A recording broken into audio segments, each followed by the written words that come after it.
Here's the thing. In a people business, we're all different. So because of that, we don't believe in a one size fits all. When people tell me, give me the playbook how to be successful, I say it's different for everybody. Different for me, different for Evan, different for Vinh. First thing as a business owner is I don't care how good you are. If people don't know about you or use you, you don't make any money. Because if you don't know why you're doing this, it doesn't really matter. Because everything I'm going to tell you, you'll try for 3 months, you'll give up. 6 months, you'll give up. Because life is hard. There will be challenges. There will be temptation. You'll veer off course. Something happened. Alrighty, all right, we're starting and we're recording. Yep, we're alive. Okay, welcome to another episode of Cashflow Bros here with Vinny and Evan, and we got a special guest, Mr. Long Doan. Right? Yeah. I've been watching a lot of your episodes and podcasts, and I see a lot of people calling you Long Doan, and I'm like, no, we're Vietnamese, and we know how to say it correctly, so we're going to say it correctly. Welcome to the show. Thank you for having me. I'm excited to be here and have some fun with you guys. Awesome. Yeah, Well, so I know.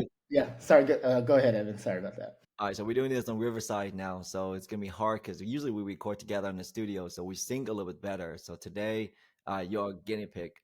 This is our All first right. time.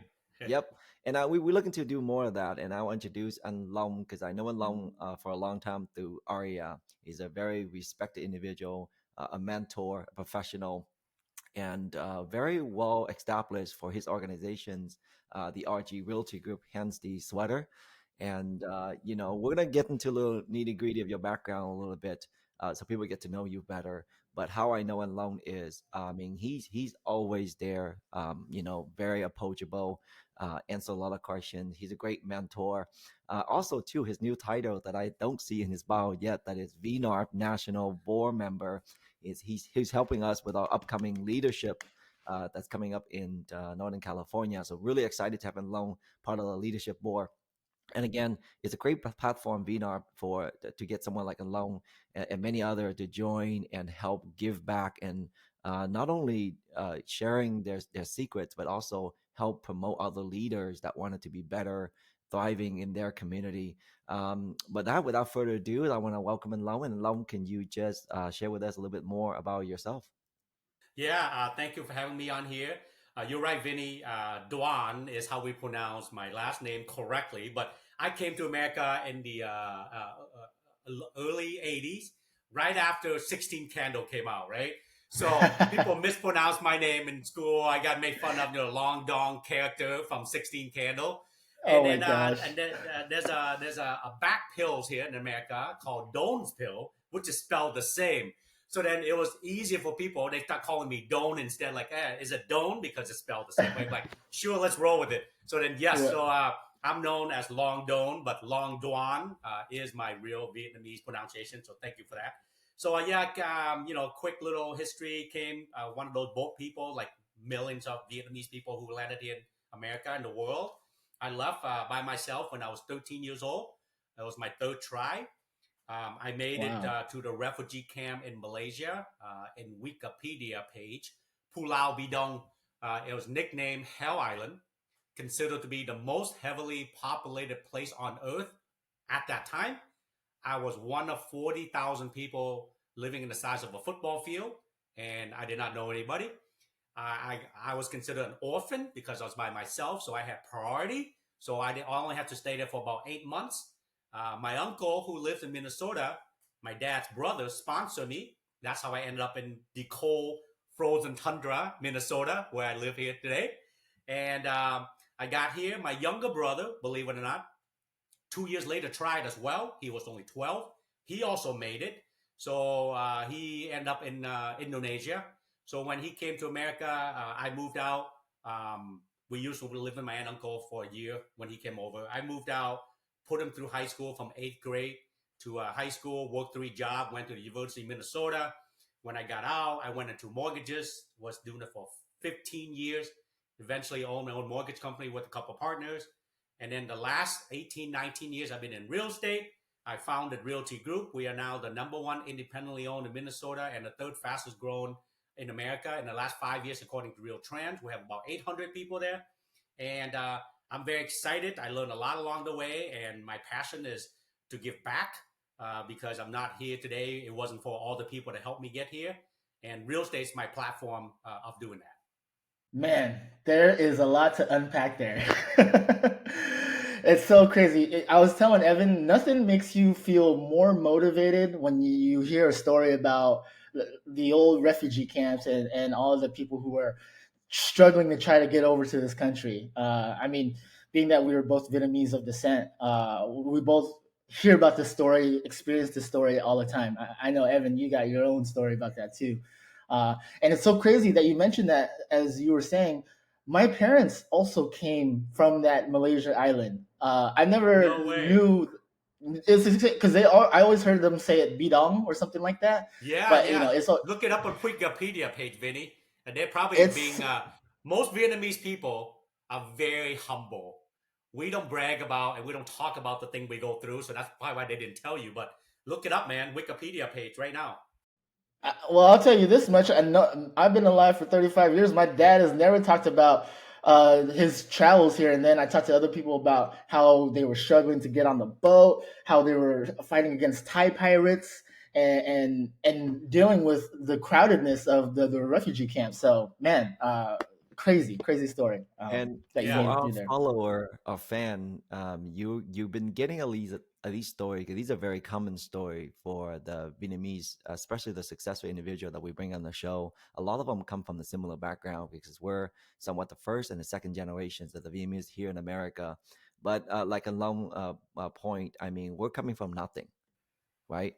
And now the reason that's one of the reasons why we're so humble, because I mean, you start from nothing, and with everything you have today, you feel like you owe people, you want to pay forward, because when you got here, everyone is helping you, you know what I mean? So now it is our duty to give back, and this is a great platform for us to do that. And I want to dissect more into what you're doing now. We're going to get back into VNARP that you just joined, and your vision, your agenda behind that, but what you've done so far, right?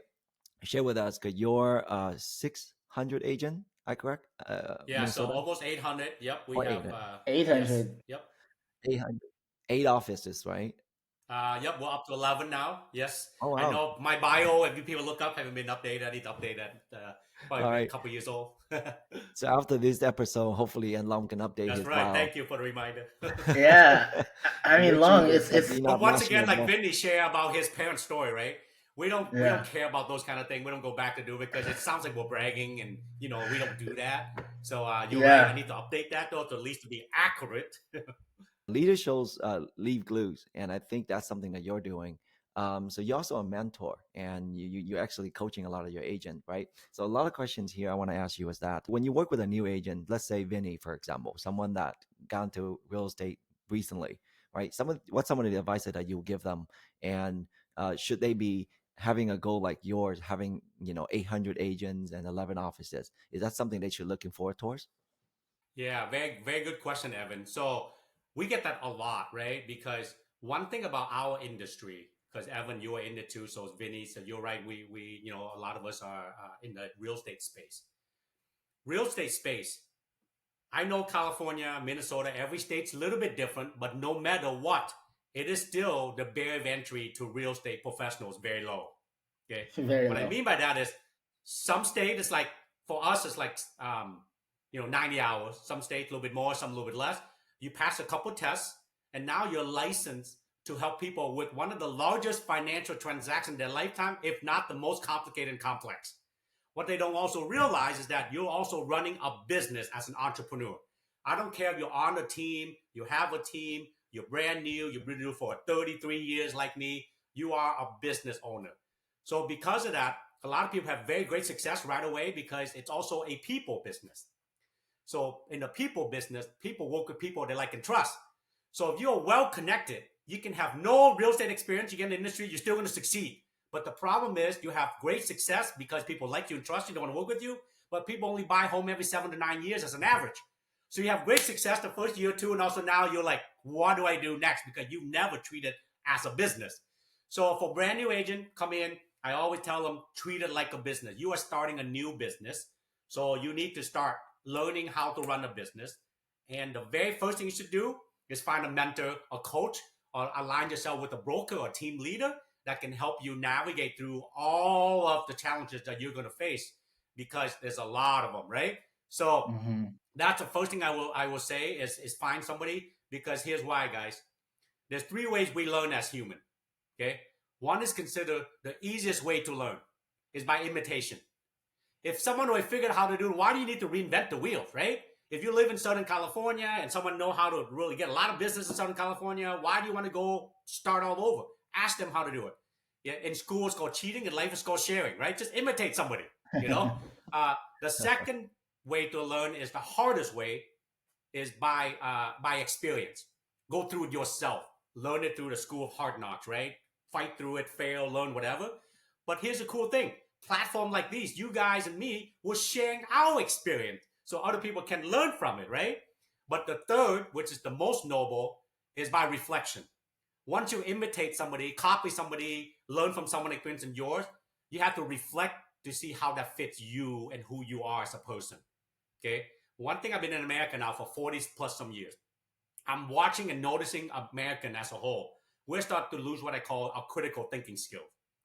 People are now believe in everything they see, read, or hear. They don't even reflect and see, does that even make sense, you know? And how does that fit you? It might work for Evan and Vinny, but may not work for Long. So these are all of the things. So back to the long and about way to answer that question is find a mentor so you can imitate, okay? And then you have to understand that it's a business. So then you are got to learn how to also start and grow a business. And system run business, people run systems. So create systems and process for your business, and then start creating people around it. Because at the beginning, it's you, right? You wear all the hat. You're the marketing person, you're the closer, you're the H showing agent, you name it, right? And then, but you start replacing that.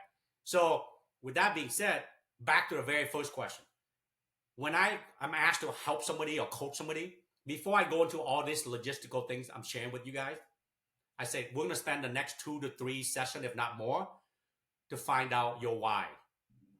Because if you don't know why you're doing this, it doesn't really matter. Because everything I'm going to tell you, you'll try for 3 months, you'll give up. 6 months, you'll give up. Because life is hard. There will be challenges. There will be temptation. You'll veer off course. Something happened. So your why is like your North Star. Once you figure out your why, every time you get lost, you look at North Star and go, okay, I got to get back to it. This is what I do. There's days I'm like, I don't want to get up today and do this. But I'm like, oh, my why. Now I'm excited to get up to do this. You see what I'm saying? So, so that would, what I would say, Evan and Vinny, is figure out your why. We all have a different why, and that would be the biggest advice I would give is find a mentor and a coach, treat it like a business, and figure out your why. And I think that's crucial. You're right, because for someone to first start out, it saves you so much time going to a mentor or a coach. Then because mentor and coach, they don't necessarily, yeah, teach you everything, but they can share with you a lot of case study and mistakes that they've learned throughout the course of their career, and that would save you a lot of time. I tell my kids that all the time, and I say what I can share with you is a lot of mistakes, so you can avoid them. You know what I mean? Because you learn a lot from those things. Yeah, that's actually what I tell them. I'm probably not going to tell you how to do stuff, but I'm going to share with you stuff you shouldn't be trying anymore because I already tried it and it didn't work. To a certain extent. And from through a lot of experience, obviously, I mean, starting from the beginning, right? And going back to the why, because it's so important how you're mentioning when you run a business.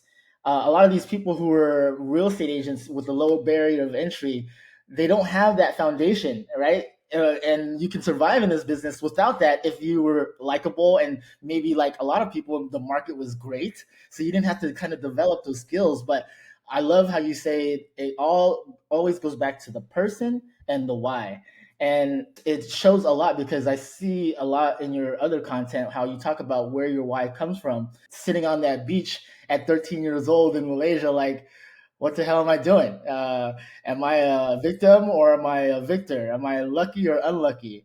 Like, how, as a 13-year-old from a different country with no family, how do you find that why on that beach, that moment? Yeah, and you're amazing. Hey, by the way, I love being on podcast when the host actually research and know about me. So I love that. Kudos to you. Thank you. Uh, But I will tell you, most of us don't start that journey of looking for your why until you're more mature, right? I would say most of us don't do it until we're like young, between 30 and 40 years old. Because when we're younger, we think we know everything, right? We don't need it. We're indestructible. We can do whatever until you start getting a little smarter and more wisdom. So they say, Vinny, our why, most of the time, not always, usually created between the age of 8 and 15. And it's usually a period of time or an event that kind of impact you so much. That's what it is. Yeah, point, So point of I didn't reference is find that out. you were That's mentioning. right. That's right. So the point of reference. That's right. So I didn't know about mine until in my mid 30s. So it wasn't very long ago, you know. So I still work hard until then because that's all we know as Vietnamese people, right? Because Vietnamese people by nature, where we left to come here because we wanted a better life. And the saying that America is the land of opportunity is not a lie. It's the truth because we have the opportunity. You know, even if you're in Vietnam, you work hard, you may not have the opportunity. Here, at least you have it. So Vietnamese people, that's why we're one of the most successful first generation refugee to ever come to America, right? Because we get the opportunity, so we just go and work hard. I We'll did take that. it. Yep. I got pretty far working hard, but it wasn't until up here. That's where you see people go to the next level. Is everything is your mindset, okay? Because your mindset is everything, and that's, be honest with you, that's when I actually start figuring out was between my, early to mid 30s. But when I get to take this journey with somebody, it's different for everybody. I would tell them when you find it, all of a sudden you feel like you're about to cry, goosebump, you whatever. And I get to be a part of that where all of a sudden it's like the light goes off. The very last one, I'm like, the guy said, is a guy, a good friend of mine. He's like, bro, and we're on the phone because we usually in person, whatever. This one was on the phone. He's like, you can't see me right now, but I'm crying, man. You know, Wow. you will know it. You will know because you know why? It explained you. It's like, dang, that makes sense. Why I am the way I am. Okay, this is why I do what I do. So it's a journey that I recommend everybody take. But I will tell you, it will take time. It's like peeling the onion. Sometimes I call it rewinding. Like we live through our life, right? And by the way, we can never go back and change anything. So anyone who like is disappointed about their past, you just learn from it because you can't go back and change. Okay, we can't time travel, not that I know of. Okay, so I call it rewinding. You might, because people will say, "This is why I am." I said, "No, that's a reason. That's a reason. That's a reason. That's not your why yet. You haven't gone back to identify your why yet. Keep rewinding until you find that why." And most of the time, it's between the age of 8 and 15. It's crazy. What you're saying is actually so relatable. Because especially in our industry, and not just real estate, but in entrepreneurship, because you don't have a set boss schedule or anything laid out for you. You're in this real estate game where you're supposed to run a business, like you mentioned, but there's so many things in this distracting world that will take you away from running that if you're not on top of it. So with that being said, this kind of I didn't really find out my why, like you mentioned, until just recently as well. Yeah. And being in this industry with all these other go-getters and entrepreneurs, I'm like, man, everybody knows their why. Everybody, I mean, I was talking to Evan, he was telling me when he was in the height of the 2008 2009 stuff going on, and he had a family and he's got this house he's got to pay for, and how the hell he's going to do all that, right? um and I just always felt like, man, I didn't know where that was coming from until recently. So you're right, it's so important. I guess what I want to find out from you is, what was your why and how did you find that out so recently?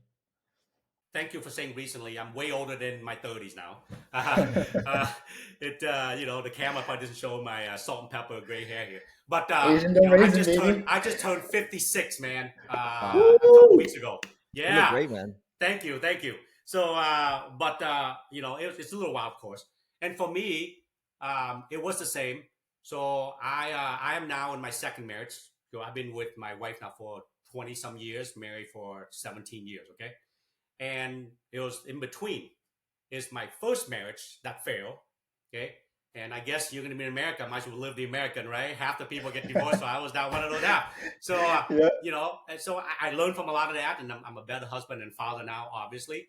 But I struggle. I'm like, oh, excuse my friends, who the f am I? Why am I doing all this? I worked my ass off to get to here. How did I fail? How did it not work out? I have two kids. together, and just didn't work out. So I just started thinking about it. And here's the cool thing: the journey I went through, I didn't realize what I was doing. I kind of stumbled on it. I got lucky that I did that journey. And later on, I started to read more. And I'll tell you a quick story on this. So I hate to read, by the way. I'm like one of those. I like to learn like this: talk to people, learn from the Mhm. experience, right? So I don't like to read because I move really fast, and I think reading too slow for me. Even when I watch a movie or listen to a book, I do two speed, 2x Oh, speed. me, yeah, I'm with you. So anyways, so my now that I start reading more, I start realizing the journey I went through, and people were talking about it. So I'm like, oh, that makes sense. But for me, I was like, something's not right. You know, I'm at this point now. What do I need to do next, and all these other things? And I start thinking about it, and that's when I start going back, and then I keep seeing the reasons. This is a reason why I'm doing this. This is the reason why I'm doing this. I'm like, well, but that's just a reason, you know. And I kept thinking about it, and then all of a sudden I realized that, and that was my crying moment.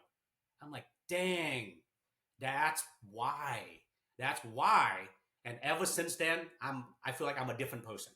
Now, I'm so excited, passionate every day because my opportunity to share back, because I never want anyone to feel the way I felt that night. And it's every time I share this story, I still feel like I'm on that beach again. Right. So it is so strong that some people who don't know me actually said, man, are you on drugs? Because you're always so passionate, high, and excited, right? I'm a high level octane excited. And I actually tell people, I mean, I don't take drugs. I broke my jaw playing softball, Wow. and they want to give me painkiller. I said no. It wasn't for our kids. We won't even have Tylenol at home or NyQuil. I'm one of those. But yeah, Vinny, it was one of those moments that I just kind of took that journey by myself without realizing that I needed it. That's definitely an inspiring story because I feel like a lot of us, a lot of listener can relate to that because a lot of time we're looking for that breakthrough, but we don't know where to find it, and that's the most trouble one. I feel like when someone's trapped in a position where they're not going anywhere for so many years, and but for you it hit you hard, and I feel like that's when you realize your breakthrough. What was the like the moment that the light bulb, the light switch went on, right? What was it like for you, and what some of the action that you took to exercise some of those actions? Yeah, love it. It was weird because I talk about rewinding because that's why I use that analogy versus peeling the layer of the onion. So it's like all of a sudden your life is rewinding. It's like all of a sudden I'm seeing, oh, that's what happened. That's what happened. Oh, that's why that's happened. It's like all of a sudden it explained. It's like a piece of puzzle I couldn't put together, And all of a sudden I'm like, oh, this piece go here, this piece go here. So my whole life was just rewinding real quick. What I did great, what I didn't do great, what I didn't do great, and this why explained it all. It Mhm. was totally like, dude, this is. I'm like all of a sudden now I get myself out of it. And that's you, Evan. You're so true. And Vinny, you said recently, right, that you figured it out. You are totally right. Most successful people know their why because that's why they can keep going.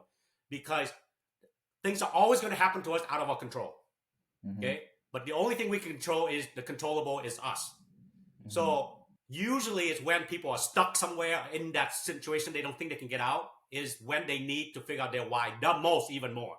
Some of us are lucky enough to go, okay, I need to figure my why to go to the next level. I'm not doing bad now. I want to get here. Those are people I get to coach at least. Like they're doing pretty good, but they're like, long, how do I go to the next level? But for most of us, the journey I took was I had no choice. I kind of had to force myself to do it, right? Because I was in that rut. I was like, this sucks, man. I bust my ass. I did pretty good.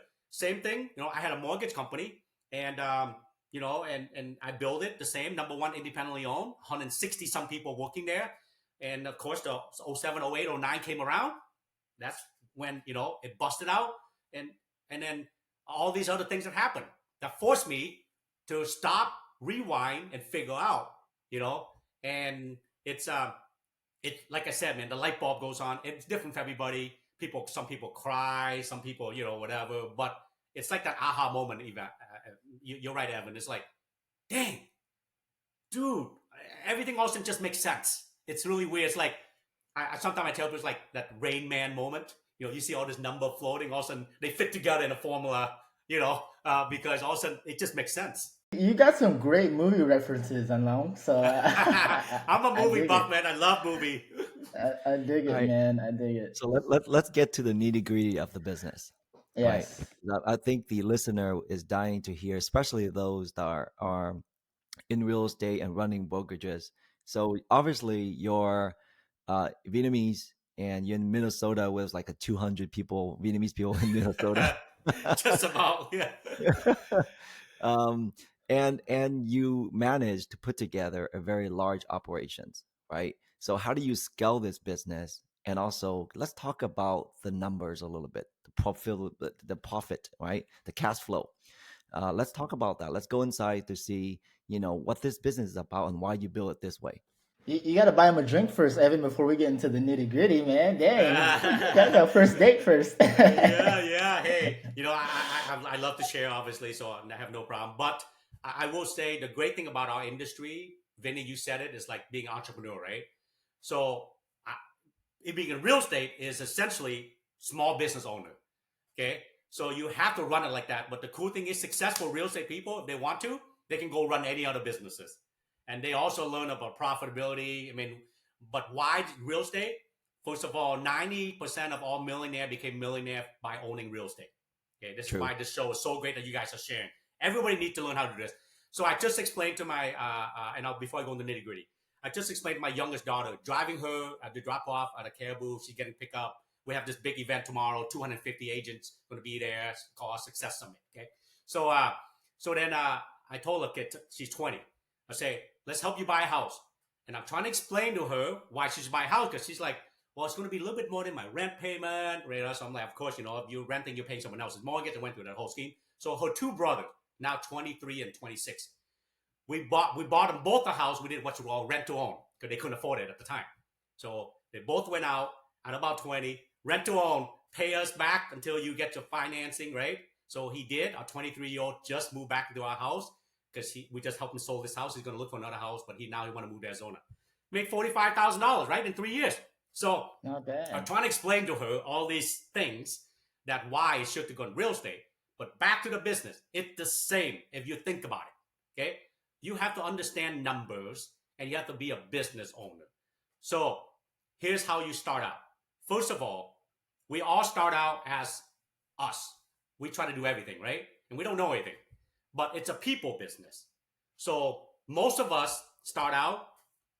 This is why it's a hard business to be in, because if you don't have those relationships already created, because your network is your net worth, especially when it comes to real estate, all businesses, but especially real estate, right? Mm-hmm. So you got to then, as a very first startup, you got to tap into the people you know. Okay, that's the very first quickest way to success is your SOI, your sphere of influence. Now, or you might have gone with a team that provide leads for you because you need opportunities. So that's probably the first thing as a business owner is I don't care how good you are. If people don't know about you or use you, you don't make any money. So how do you get opportunities? So your entire focus when you first start on your business on the top of the funnel is to create as many opportunities as you can.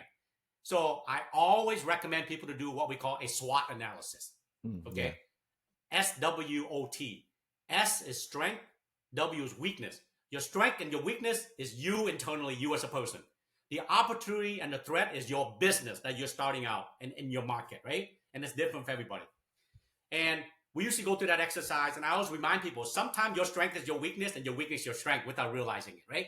So you go through all that stuff because here's the thing. In a people business, we're all different.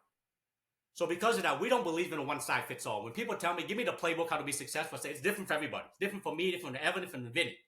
Okay. So we sit down to do a SWOT analysis first. Well, if that's your strength and that's my weaknesses, I would never do what you do because I could never be good at it, right? Let's start with what you're good at. Let's start with playing offense. Okay? If you're good at something, let's go get it. So we'll figure out how to prospect. That's the biggest thing. Okay.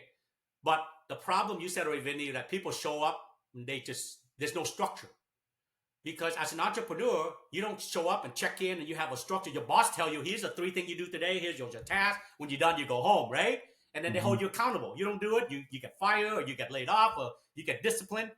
We don't realize that we actually work, but we just work for ourselves. So now you have to be your own boss and your own employees. So because of that, you have to start creating a structure. Because remember, system run business, people run system, right? Create a system and a structure. and most of us call it the perfect daily schedule. Okay, you have to create a daily schedule, a structure for yourself. And here's the cool thing: you get to decide. If you're a stay-at-home mom or you're doing a part-time, whatever it is, okay, I usually ask after we do the strength and weakness and opportunity threat, right? I go through the daily schedule. I say, okay, so how many hours do you want to work a week? Okay. No, I usually do first. I figure out how much time they have, right? So now I start with the end goal in mind, because you have to find out what their goal is and you have to reverse engineer back everything. So let's say a part-time at home mom said, I want to make an extra $30,000 a year, versus a full-time person said, I want to make $250,000 a year. You got an end goal now. I got a little quick formula, because all business owner and all investor, right, have a formula they use to see if they make profit or not and how they get there. So my formula is, let's call it 250,000, because in California that's what you guys probably need to make. Here in Minnesota, 100,000, you live pretty comfortably. Okay, so let's call it $100,000. If you want to make $100,000, I find out from them what's the net commission you will keep after you close the transaction on average. Because you have a split, right? You get whatever it is. Let's call it 10,000 to be simple math. Okay, $100,000 you want to make, you make about $10,000 on average per closing. How many transactions you need to close? 10. 10. Okay, 10 a year. So now I start using this and I say, you can tweak it, you can improve it, you can get better, but let's use worst case scenario. 75% of your transaction you think is going to close will close, because 25% will fall out. I'm telling you right now.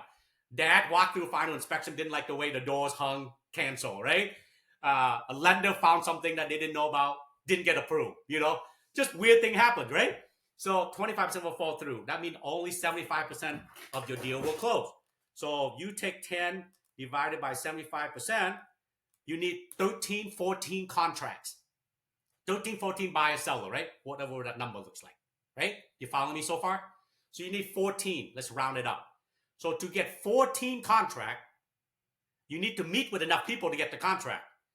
So for me, I say 50% conversion ratio, because hopefully these are people you know or people you set up with and you're good at being trained how to convert, right? So if you meet with 28 people who are looking to buy, sell a house, 14 of them will sign with you. Okay, that's pretty fair, because you should get pretty good at this, right? Some of us do way better than that. I know I do way better than that. If I meet somebody, they're probably signing with me, right? But I'm using worst case scenario. So that's 28 meetings, appointment you need to have. Okay? To get 28 appointment, 25% of people you prospect that need to buy or sell home will meet with you, because they're interviewing you, they're interviewing all the agent, interviewing whatever it is. Okay? So now you take 28 and you divide by 25%, that's 112. 112 prospecting opportunity you need. Okay? So now, this could be your SOI, it could be whatever. But let's say you buy data, you buy lists that you're going to pound the phone, call, door knock, whatever. Well, 10% of people you touches will engage back with you. Okay? So again, I'm getting the funnel. I'm building a funnel for you to see how you get there. Okay? But I was going to say it's a master class. That's right. Going down here. So then, so that if you're 10% of that, right? Well, easy math for you. Good math. That's 1,120 touches. So people go, well, that's a lot. I'm like, okay, let's keep that in mind. Let's put it aside. So this is where you reverse engineer back. 1,120 touches. This is when you reach out one way. Engagement is when they engage back with you, right? So this is door knocking, cold calling, whatever you need to do. So now I ask the people, how many weeks of vacation would you like to take? Right? Everyone, you say, hi, 2 weeks, 4 weeks. I'm like, good. I'll double it. You say 4 weeks, take 8 weeks off. Okay? So 8 weeks off, that's 44 weeks. 52 minus 8. 44 weeks you're going to work, right? I said, how many days are you going to work a week? Everyone always says 7 or 6. I'm like, 5 days. Okay? Take 5 days a week. So I start now, reverse engineer back, 5 days a week. How many hours you want to work a day? 8 hours, of course. Go 6. I'm always giving them like worse, right? Because now they can't but double that. So now if you have 6 hours, blah, blah, blah. Now I take the 120. Okay?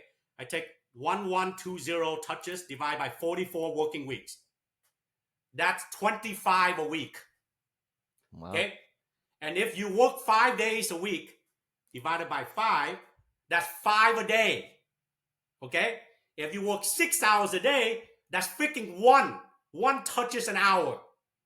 How long does it take you to touch somebody? Quick call, quick text, post on social media. So I'm telling them right now, if you touch out to one person an hour and consistently do it, I will guarantee you make $100,000 a year, if not more. So that's my normal basic, really quick in a nutshell, Evan, that if I was to sit down with somebody, I don't care if you're new, you're old, you want to do more. Episode done. That's it. I'm glad we captured this for the new agent. I did a similar exercise with my team not too long ago, and we broke down to about 4 to 5 contacts a day. And I challenged them to do 28 contacts a week. And we use follow-up bots, so we see them do everything on there: text messages, phone calls, and logs and emails, all that stuff. So I think this business is very crucial. It's all about the numbers, right? Mm-hmm. Is if you want to produce more, then you got to put in the work. But like you say, I like you put in calendar, like vacations and all that time.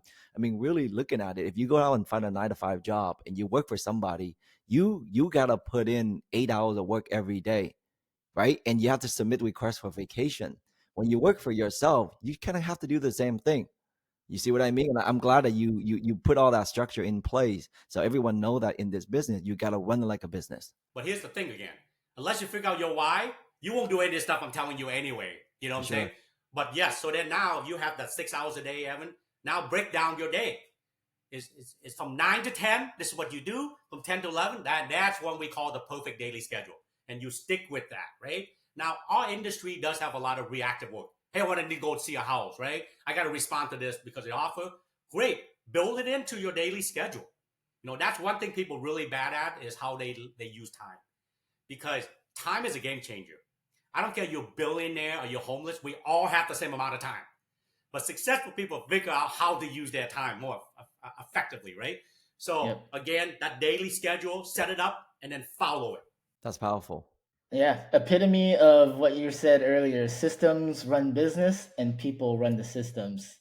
That's a straight up episode in itself right there, what you just broke down. And I think that's very valuable for a lot of people, not even just in real estate, but any type of entrepreneurial. Because when you're an entrepreneur, you make money by shaking hands and meeting people face to face, belly to belly, right? I want to get into this because it all kind of ties back to a little bit before, but you know, with the structure and the systems that you kind of built, it's easy to see how you went from 8 to 400 to 500 to now 800 agents. And you also mentioned the mortgage business too.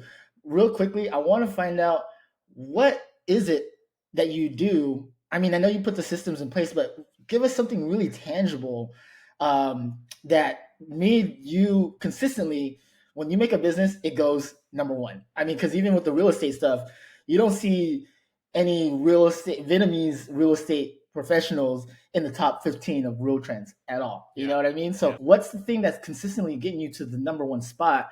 And after that, I want to, like Evan was saying, I want to love to dive into the numbers of economics of the team here. So Yep. So I know it sounds boring, but you guys know every time you have guests on, probably everything goes back to mindset all the time, right?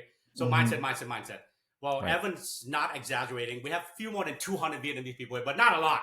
Okay, so less than 5% of our population is Vietnamese here in Minnesota. We have 5.7 million people. So you can imagine, right? Not that many. So of course, for me, then my mindset, and I have to get past just working with the Vietnamese people that I'm comfortable working with. So then I'm like, once I make the mindset, now, right, you go out and you do whatever. But I also know it's a people business, and people like and trust. So the biggest thing is, number one, at Realty Group, we're very diverse. We speak 31 languages. So I don't have just Vietnamese agents here. I don't have just, Caucasian speaking. I have like all kinds, So I have the number one Latino agent in the country working for me at Realty Group. Okay. So awesome. Those are kind of the people that we attract. But here's what the tangible thing is. In the people business, we always talk about people business over and over again. I tell people all the time, they know that my name is worth more than silver and gold. Okay. Your brand is so important. If you say you're going to do something, do it. Okay. If you promise something, make it happen. If you screw up, be honest and apologize and make it right. Okay. Mm-hmm. So it's like people before profit. Okay. You kind of hear those kind of things, right? So the mindset, Vinny, is how it starts.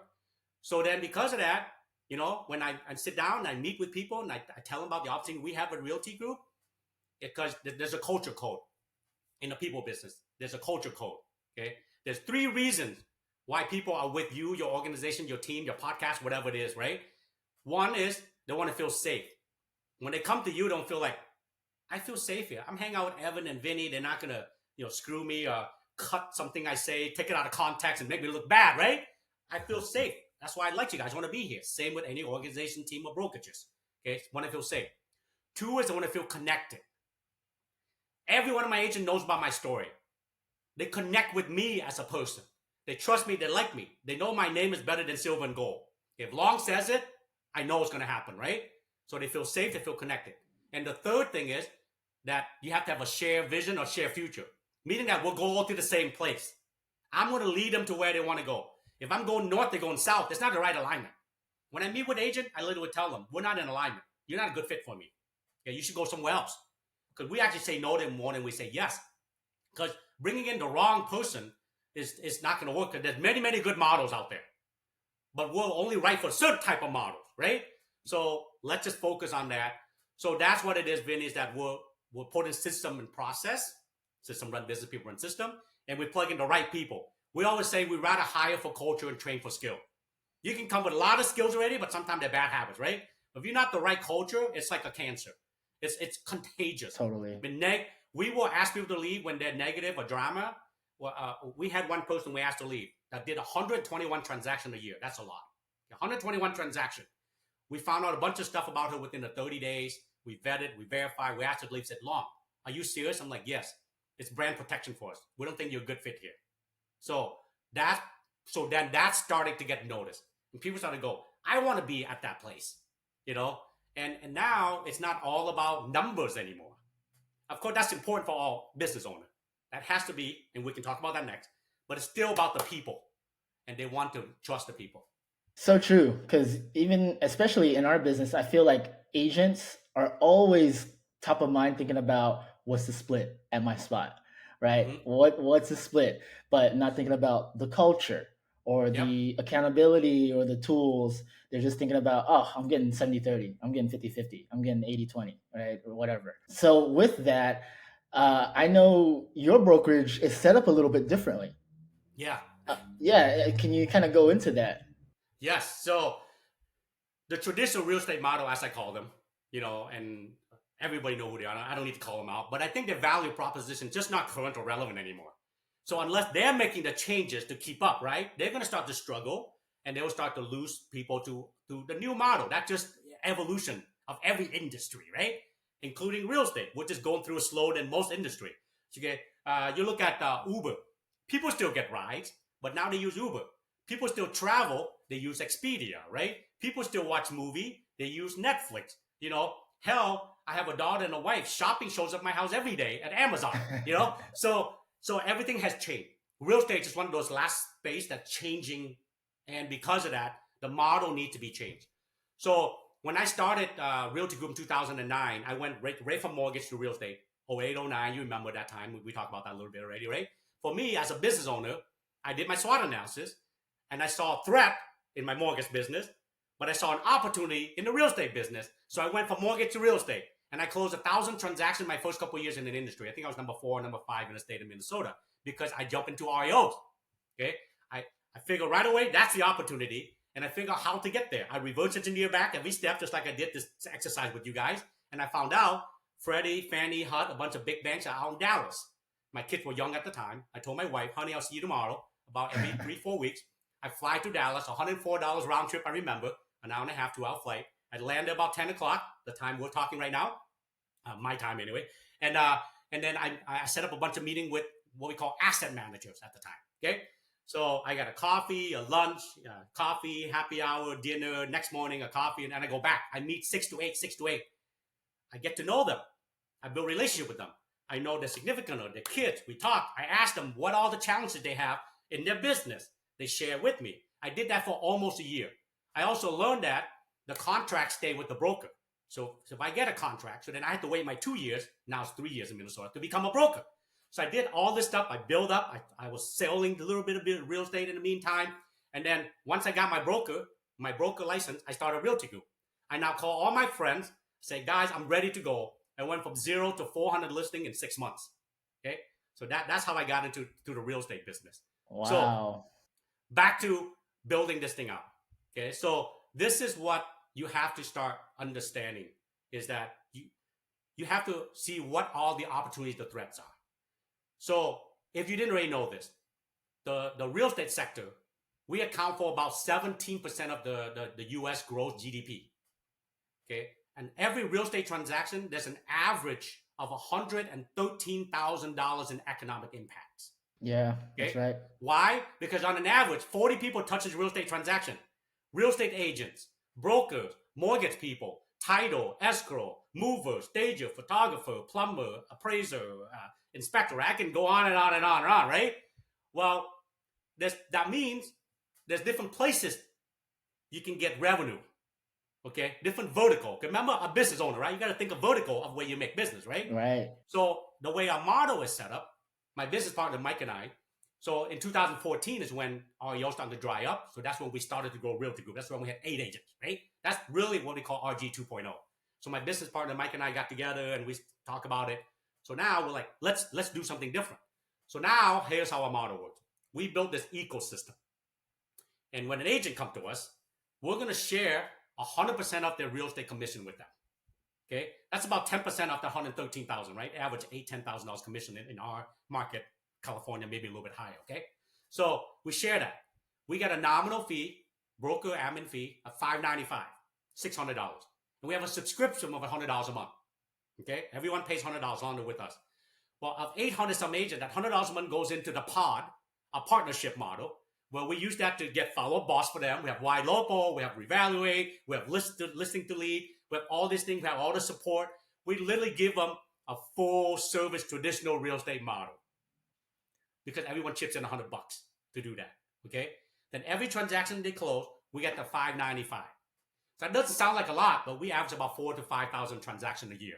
Okay, wow. So that's one source of income. We also own a title company. In your state, it's called escrow. Okay, in our state, it's a title company. We're up to about 42 to 43% adoption. We tell our partner, you can use whoever you want. It's illegal actually for us to tell you who to use. But as your partner, I'm helping you make more money on the real estate side to take care of yourself and your family. Give me a shot. We'll earn it. We don't do a good job, go somewhere else. But you got to use somebody anyway. Okay, with my mortgage background, mortgage company is nearby, but we have MSA. So in the real estate space, there's a thing called RESPA, right? The real estate, mortgage, title, insurance, all those have to be set up correctly. Otherwise, you get in trouble for referral, right? So you have to set up correctly. So we have all this relationship. We have MSA, marketing service agreement. We have rent. We have revenue share. So every of those 40 people that touches a real estate transaction in our ecosystem, we have a partnership with them. And we're upfront and transparent about it. We have Mr. Agent, you come to us, you're going to need to have a mover, a photographer, a stager to you. You don't have your own? We got them vetted for you. Please feel free to check them out and use them. And in our model, that's how we do it. Because of that, we also go after producing agents. We're like, you guys want to make more money, right? Well, make more, keep more with us. You come here, we'll help you close more deals, and you're going to keep more of it. And because you do so much volume, give us a shot of some of that, if not all of that stuff. So now that's a win-win model for us. And that's how Realty Group is set up. I like that. You're creating more business opportunity for them as well. It makes more sense coming to your company because you have an ecosystem built out. That's right. It sounds familiar, right, Evan? About the mortgage company in 2008 and start, going after those asset managers to get those contracts. Evan I kind of went through the similar cycle with Long. I remember when I first met him back in Aria days, was the time that he was pretty big REO broker at a time already. At that time, I got an REO late. I was in lending as well, but I got an REO late. So I was in Sacramento at a time, but I saw a different opportunity because I had a few smaller REOs accounts and I was listing them and I getting all these Bay Area buyers that coming in buying it with all cash. And then later I see them listing back on the market. And I'm like, wait a minute, if you're doing all that, I can find you more. I have all these connections. I have all these brokers of my friends who get a lot of upcoming listing. So why don't I just partner up with you, right? I'll find property. We'll buy them together. I'll run the show. I'll fix all it up. We put it back in the market. So that's my transition back into the Bay Area, where I dive a lot deeper into real estate investment, and I start my own brokerage where I just focus on real estate investment.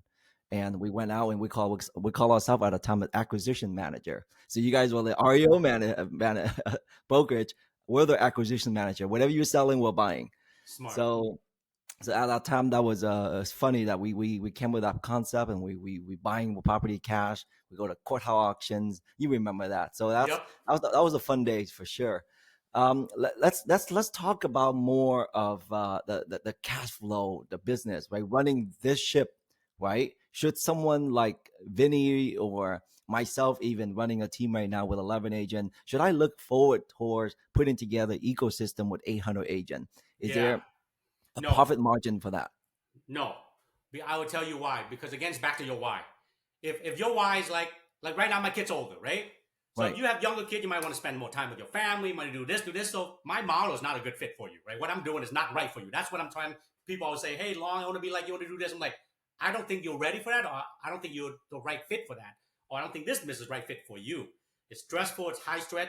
Remember, man, I feel responsible for 800 families right now. Okay, if I don't make the right move, they're gonna struggle, right? Something's gonna happen. So it's a lot of pressure. It's not for everybody. Also, bigger is not always better either. Trust me.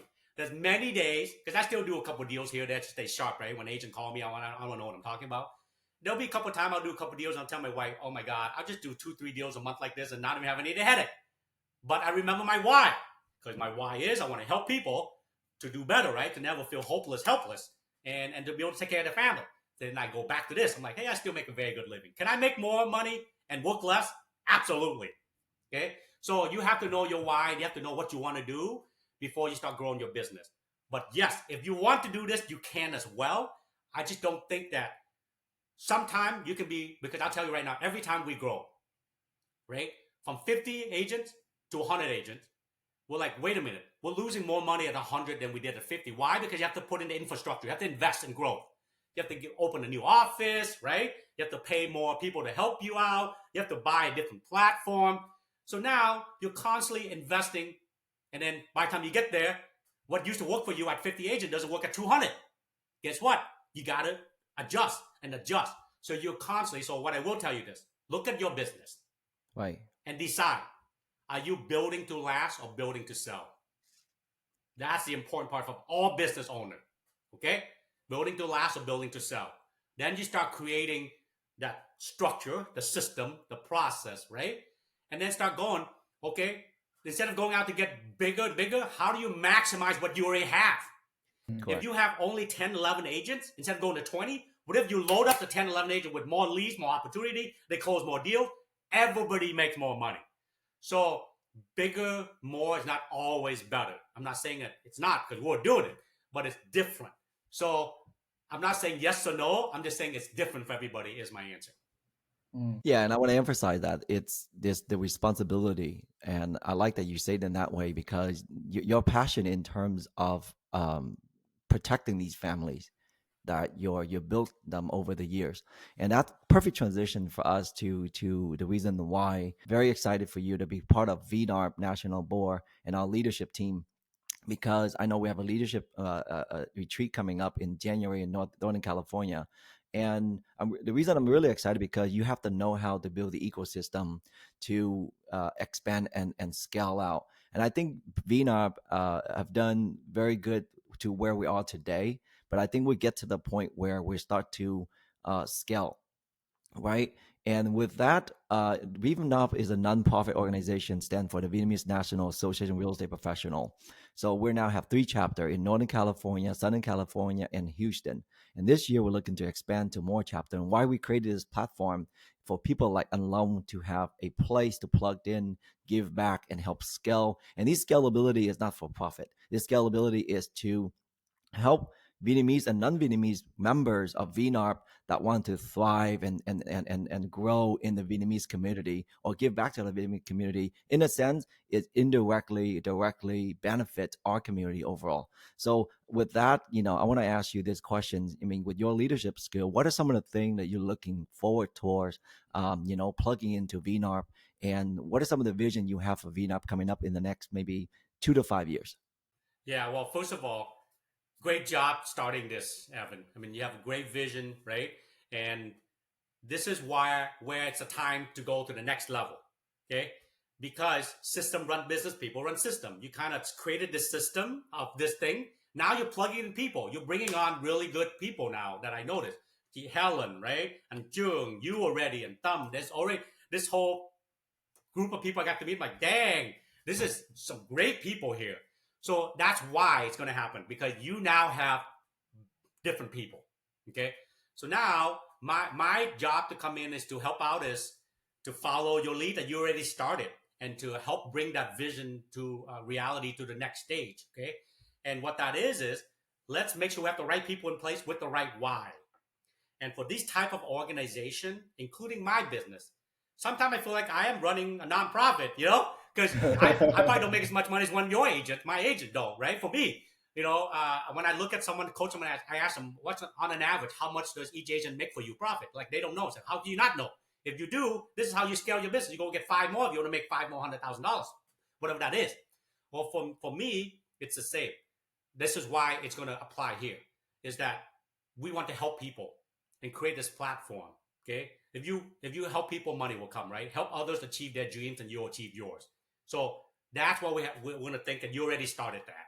So what I'm going to come in and do is I'm just going to help take a look at process system, how we can tweak it, share how I've done it, because again, how I grow my business is very similar to what we're going to be doing with VNOP, right? Again, it's a business, because it's a nonprofit, people don't realize that just means we're not out for profit, but it's still our business. Yeah. So you have to be able to create system process to run the business. So I'm excited for this, to go national and then international. This is it's amazing. So my plan is to come in, learn a little bit, share what I have, and then wait for you and T. Helen to tell me where I fit and how I can help, and I go to work, man. I'm excited, man. There's a lot of things, good things are happening to VNARP and the national membership that we're working on, but also to the platform. And the technology is going to improve a lot for us to bring all of us together and create a platform where we can share our traits of secrets, and even with a podcast like this, I think is a great start. And I'm looking forward towards having more VNARP leaderships and even people in our network to come and share on this platform. I think the audience and people that follow these shows gonna pick out some golden nuggets here and there. And and then also too, we want to wrap up this. We're approaching an hour here, but let people know how they can approach you and how they can reach out to you if they have a question or something like that.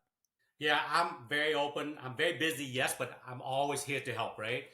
And you just Google me, Long Doan in Minnesota. I'll pop up. Believe it or not, there's another Long Doan somewhere in Maryland when I first Google myself.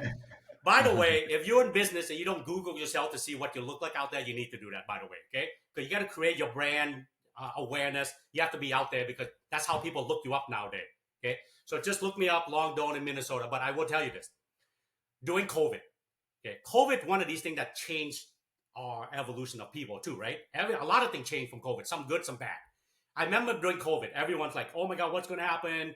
And I remember telling people, you can't control what's happening to you. We don't know what's going on right now, but you control yourself. Okay. And I said, anyone who needs any help, I don't care if you would real enough, just reach out to me. And I got an agent who IM me. We jump on. That's when Zoom started to get big, right? We jump on Zoom, and a lot of people don't know how Zoom works yet, Evan. So yep. I remember was listening to this agent, scared. I was telling him what he should be doing. And I think it's his wife, his girlfriend in the back, because they don't really know how Zoom works yet, so new. She's like, ask him, why is he telling you all this? How's he not charging you for it? What's in it for him? Right? What's in it for him? Well, my passion is I want to give back. That's what's in it for me. Well, people don't realize that when people let me help them, I get more out of it than they do. I get that satisfaction because I get to feed my why, So you can reach out to me, look me up, IM me, whatever you need to do. But I will tell you one thing I would love to see VNAP do more of. And my partner and I are looking to create that right now for Realty Group.